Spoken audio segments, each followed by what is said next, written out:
नमस्कार दोस्तों, आज मैं आप सभी के समक्ष शरद पूर्णिमा की कथा प्रस्तुत कर रही हूँ।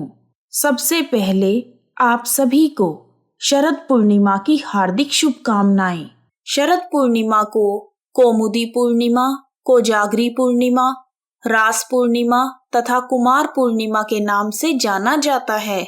शरद पूर्णिमा के दिन 5 देवताओं की पूजा की जाती है, जिसमें धन की देवी लक्ष्मी, चंद्रदेव, कुबेर, भगवान शिव और श्री कृष्ण भगवान शामिल हैं।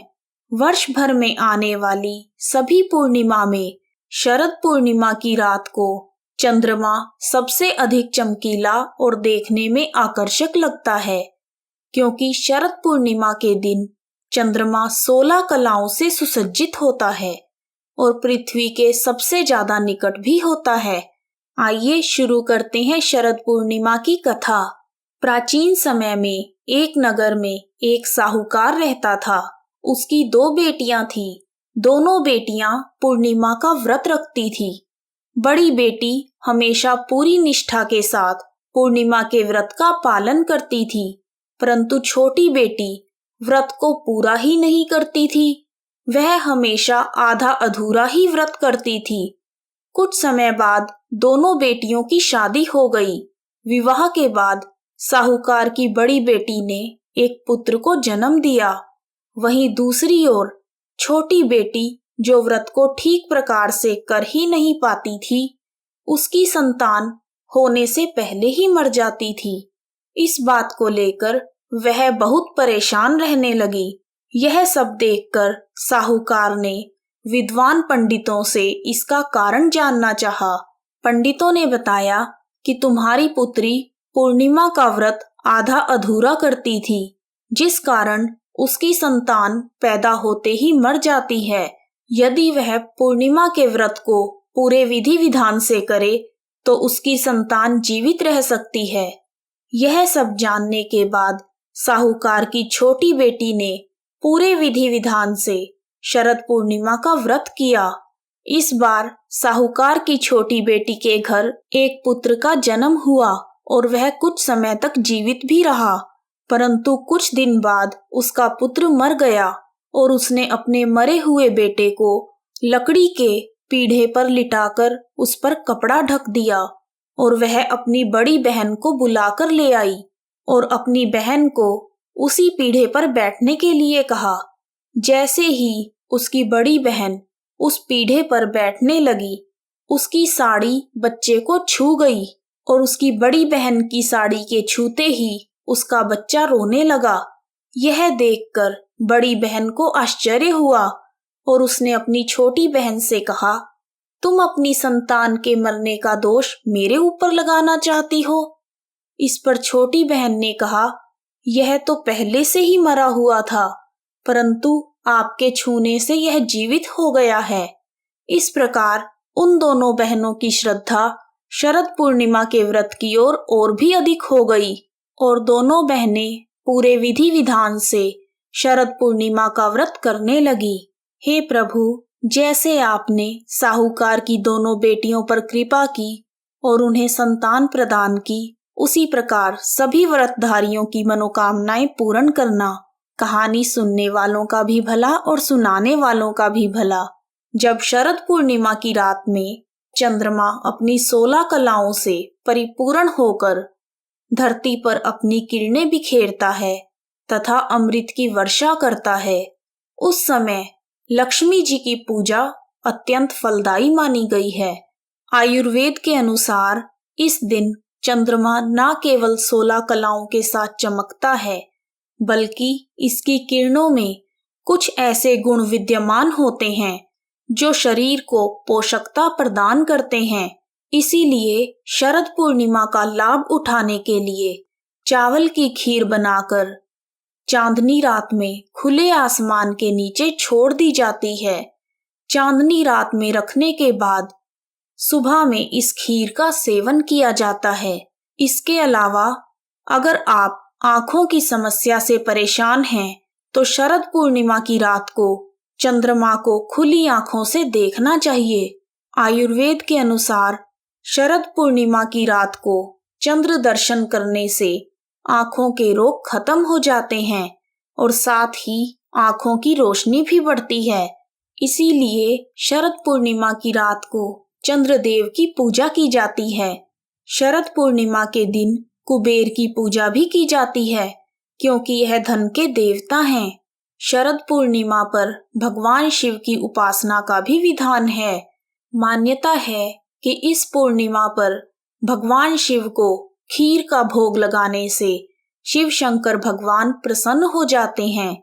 शरद पूर्णिमा की रात को भगवान श्री कृष्ण की पूजा करने के पीछे धार्मिक मान्यता है कि इस दिन श्री कृष्ण भगवान ने राधा रानी तथा गोपियों के साथ रास रचाया था। शास्त्रों के अनुसार शरद पूर्णिमा का व्रत रखने से हर प्रकार की मनोकामना पूर्ण हो जाती है। विवाहित महिलाएं संतान प्राप्ति की कामना हेतु यह व्रत रखती हैं। जो लोग पूर्णिमा का व्रत शुरू करना चाहते हैं उन्हें शरद पूर्णिमा के दिन से ही व्रत का संकल्प लेना चाहिए। उड़ीसा में शरद पूर्णिमा को कुमार पूर्णिमा के नाम से मनाया जाता है। महादेव और देवी पार्वती के पुत्र कार्तिकेय का जन्म इसी पूर्णिमा को हुआ था। कुंवारी लड़कियां श्वेत वर्ण आकर्षक सुंदर कार्तिकेय की पूजा उनके जैसा पति पाने के लिए करती हैं। शरद पूर्णिमा को कोजागरी पूर्णिमा इसलिए कहते हैं क्योंकि इस रात धन की देवी लक्ष्मी जी अपने वाहन पर सवार होकर घूमती हैं और यह देखती हैं कि कौन कौन जग रहा है, और जो जग रहा होता है उस पर माँ लक्ष्मी अपनी कृपा बरसाती हैं। आइए अब जानते हैं शरद पूर्णिमा की पूजा विधि। शरद पूर्णिमा के दिन श्रद्धा पूर्वक व्रत करना चाहिए। पूर्णिमा के दिन सुबह उठकर स्नान आदि से निवृत्त होकर तांबे या मिट्टी के कलश की स्थापना करनी चाहिए। कलश की स्थापना के बाद उसे लाल कपड़े से ढक दें। उसके बाद माँ लक्ष्मी जी की प्रतिमा को स्थापित करें। अपने सामर्थ्य के अनुसार कलश में पैसे डालें। शाम को चंद्रोदय के समय अपनी क्षमता के अनुसार दिए जलाएं। यदि दियों की संख्या 108 हो तो बहुत ही बेहतर है। शरद पूर्णिमा की पूजा में प्रसाद के लिए चावल और दूध की खीर बनानी चाहिए और लक्ष्मी जी को खीर का भोग लगाएं। पूजन के बाद सबसे पहले किसी ब्राह्मण या जरूरतमंद को अथवा घर के बड़े सदस्य को प्रसाद के तौर पर खीर खिलाएं। शरद पूर्णिमा पर रात में जागने का विधान है, इसलिए रात में जागरण कर भजन कीर्तन करना चाहिए। इससे माँ लक्ष्मी प्रसन्न होती हैं। रात्रि जागरण के बाद सुबह सूरज उगने पर कलश और प्रतिमा का विसर्जन करना चाहिए। शरद पूर्णिमा की रात को माँ लक्ष्मी जी की पूजा करते हुए इस मंत्र का जाप करें। ओम ह्रीं श्री कमले कमलालये प्रसीद प्रसीद महालक्ष्मे नमः। कुबेर जी की पूजा करते हुए इस मंत्र का जाप करना चाहिए। ओम यक्षाय कुबेराय वैश्रवणाय धन धान्याधिपतये धन धान्य समृद्धि में देहि दापय स्वाहा। शरद पूर्णिमा की रात को सौभाग्य प्राप्त करने के लिए इस मंत्र का जाप करना चाहिए। पुत्र पौत्रम धनम धान्यम हस्त यशवादि ग्वेर्थम प्रजानाम भवसी माता आयुष्मंतम करोतु मे। शरद पूर्णिमा पर भगवान शिव की पूजा करते हुए शिवलिंग को जल से स्नान कराने के बाद सफेद चंदन अक्षत बिल्वपत्र फूल तथा मिठाई का भोग लगाकर इस मंत्र से पूजा करनी चाहिए। यह शिव मंत्र मृत्यु भय गरीबी व हानि से रक्षा करने वाला भी है। पंचवक्त्र कराग्रह स्वैर्दशभिश्चैव धारयन् अभयम प्रसादम शक्तिम शूलम खट्वांगमीश्वर दक्षैकरैर्वाम कैशच भुजंग चाक्ष सूत्रकम डमरूकम नीलोत्पलम बीज पूरक मुक्तमम। शरद पूर्णिमा की रात को गोपी कृष्ण मंत्र का पाठ करने का भी महत्व है। आइए जानते हैं गोपी कृष्ण मंत्र। ओम श्री ह्रीं क्लीं श्री कृष्णाय गोविंदाय गोपीजन वल्लभाय श्रीं श्रीं श्रीं। शरद पूर्णिमा की रात को चंद्रदेव की कृपा प्राप्त करने के लिए इस मंत्र का जाप करना चाहिए। ओम चं चंद्रमस्ये नमः। दधि शंख तुषाराभम क्षीरोदार्णव संभवम नमामि शशिनम सोमम शंभोर मुकुट भूषणम। वीडियो को अंत तक देखने के लिए आप सभी का हार्दिक धन्यवाद। जय श्री कृष्णा, जय माता दी।